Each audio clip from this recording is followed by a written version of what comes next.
ഇനി പോകുമോ? ഇനി പുറത്ത് പോകുമോ? പോവോന്ന്? എന്താ നിന്റെ കോലം? എന്താ നിന്റെ കോലൊന്ന്? നീ നിന്റെ അടുത്താണ്. ഇവളെന്താ പെറുക്കി തിന്നണ? എന്താ നീ പെറുക്കി തിന്നണ? അവിടെ ആ ഒരു കുഞ്ഞ് വടി എടുക്കട്ടെ അമ്മ. രണ്ട് കുഞ്ഞുകാല് 2 അടി തരാം.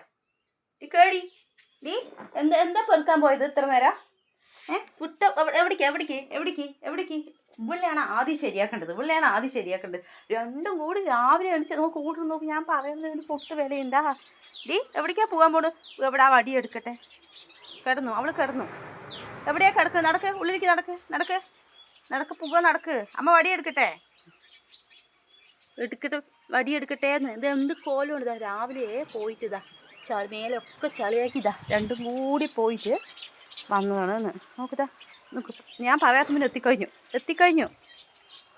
എവിടെ ആ ചെറുതിനെയാണ് ആദ്യം ശരി. ഇവിടെ നിന്ന് ഇത്തിരി മഴയുണ്ടായിരുന്നു കേട്ടോ. അപ്പോൾ മൊത്തം ചളിയാക്കിയതാ. അയ്യോ, 2 എണ്ണങ്ങളെ കൊണ്ട് മതിയാവണം. ഡീ നടക്ക്, നടക്ക്. ആർക്കോ വേണ്ടിയിട്ടാണ് ഞാൻ പറയണത്. ചെവിയിലും കൂടി കേൾക്കണില്ല 2 പേർക്കും. എന്ത് അനുസരണയുള്ള മക്കളാണെന്നറിയോ. രാവിലെ അങ്ങനെ ഇവിടെ നിന്ന് ഇച്ചിരി 2-3 ദിവസമായിട്ട് മഴയില്ലാത്തതാണ് കേട്ടോ. ഇന്ന് ഇച്ചിരി മഴ പെയ്തു. ഫുള്ളെന്താ അങ്ങനെ ചളിയായി. അതിൽ കിടന്നതാ. ചെറുതിന് കാണാനില്ല. അത് കാലിൻ്റെ അടിയിൽ നിൽക്കണതാ കിടക്കുന്നു. ഇവർക്ക് കളിയാണ്. പക്ഷേ അങ്ങനെ ചളിയായാൽ കുളിപ്പിക്കാനും പറ്റില്ലല്ലോ. അതുകൊണ്ട് വല്ലാത്ത ബുദ്ധിമുട്ടാണെന്ന്. ഈ ചെറു കേടി എത്ര പറഞ്ഞാൽ അവർ വീടത് തൊട്ട വീടാണ് കേട്ടോ. അതാ അവർക്ക് വേലിയൊന്നുമില്ല. സോ ഉണ്ടോ അതിങ്ങനെ ഇതാണ്. അതിൻ്റെ ഉള്ളിൽ കൂടെ ഓടി ആ അറ്റം അവിടെ കുറച്ച് വിറക് പോലെ കൂട്ടി വെച്ചിരിക്കുക. അവിടെ എത്തിയ ആളെന്ന് വഴിമാറിപ്പോയതാണെന്ന് തോന്നുന്നു. എന്നിട്ട് പിന്നെ ഞാൻ വിളിച്ചപ്പോൾ എന്നെ കണ്ടപ്പോൾ പിന്നെ ഓടിക്കൊണ്ട് എന്താ കാണിക്കണ കോലം അറിയോ. ഭയങ്കര കുറുമ്പ് പറഞ്ഞാൽ 1.5 കുറുമ്പായിട്ടുണ്ട് 2 എണ്ണത്തിന്. പിന്നെ അവളെ വെച്ച് നോക്കുമ്പോൾ ടെസക്കൂടി എത്രയോ ബെറ്ററാണ് കേട്ടോ.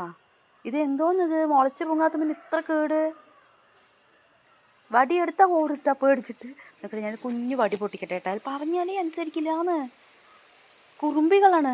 അപ്പോൾ എന്തിനാ കുഞ്ഞുങ്ങളെ പേടിപ്പിക്കുന്നത്? 10 കാര്യമില്ല. എവിടെയെങ്കിലും പോയാൽ ഞാൻ എന്ത് ചെയ്യും പറയും. ഇവിടെ ഫുള്ളും കണ്ട ചെടികളും ഇതാണ്. താഴെ എങ്ങനെ വീഴ പിടിക്കിച്ചത് കാണും കൂടിയില്ല. മേലെ മൊത്തം ചളിയാണ്. ഇനി ഇതിനെ തുടച്ച് വൃത്തിയാക്കണമെങ്കിൽ പണിയെന്ത് കിടക്കണ. നോക്ക് കളിയാണ്. ഇതാണ് കളി. രാവിലെ എണിച്ചിട്ടുള്ള ഇവരെ കളികളാണ്. ആക്ച്വലി കാണാൻ നല്ല രസമാണ്. എല്ലാം ഓക്കെ ആണ്. പക്ഷെ കുരുത്തുക്കൾ കണ്ടുകൊണ്ടിരിക്കുമ്പോൾ നല്ല രസമാണ് കേട്ടോ. അത് വേറൊരു ഭാഗം. ഞാനിങ്ങനെ പറഞ്ഞാലും ഇല്ലേ, നമുക്ക് അവരില്ലാതെ പറ്റില്ല കേട്ടോ. ആക്ച്വലി നല്ല രസമാണ് കാണാൻ. എൻ്റർടൈൻമെൻറ്റ് പറഞ്ഞാലും പോലെ അത്ര നല്ല എൻ്റർടൈൻമെൻറ്റാണ് കേട്ടോ. അങ്ങോട്ട് വീഴും ഇങ്ങോട്ട് പോയി. ചെറുതില്ലേ ബോൾ പോലെ വെറുതെ ഉരുണ്ട് പൊന്ന് വീഴുകയും ചെയ്യും കേട്ടോ. എണിക്കുകയും ചെയ്യും. പിന്നെയും ഓടും. അവളുടെ പിന്നാലെ ഓടും.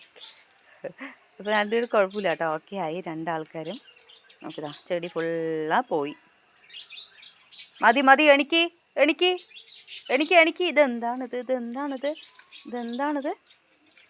എൻ്റെ അമ്മ വീണു. ബാ ടെസാ ബാ. ഒരു കുഞ്ഞ് വടി എടുക്കട്ടെ കേട്ടോ. അല്ലാണ്ടിരുന്നാൽ അവർ ഒതുങ്ങില്ല. പിള്ളേർ പറയുന്നത് ചെവിയിലേ കേൾക്കില്ല. ഇവിടെ നിൽക്ക് ഞാൻ ഒരു കുഞ്ഞ് വടി പൊട്ടിച്ചിട്ട് വരട്ടെ. ഒരു വടി പൊട്ടിക്കട്ടെ കേട്ടോ. ഞാൻ പറഞ്ഞാൽ അനുസരിക്കാത്ത കുട്ടികൾക്ക് ഒരു കുഞ്ഞു വടി പൊട്ടിച്ചാൽ തന്നെ ഒതുങ്ങൂടും. എന്താണിത് കാണിക്കുന്നത് നോക്ക്. എന്താണ് കരിമ്പങ്കാട്ടിൽ ആന ഇറങ്ങുക പറഞ്ഞ അവസ്ഥയാണ്. ഇതാ ഒക്കെ ചെടികളൊക്കെ പോയി. ഇവൾക്ക് ചെറുതിന് പിന്നെ ഭയങ്കര ഇഷ്ടമാണ് കേട്ടോ ചെടിയെന്ന് വെച്ചാൽ. ഞാൻ കുറേ വീഡിയോസിലൊക്കെ പറയുന്നത്. പക്ഷെ അത്ര ഇഷ്ടമാണ് അവൾക്ക്. ഈ ചെടികളുടെ ഉള്ളിൽ കിടന്ന് വട്ടം തിരിയാൻ ഭയങ്കര താല്പര്യം കൂടുതലാണ്.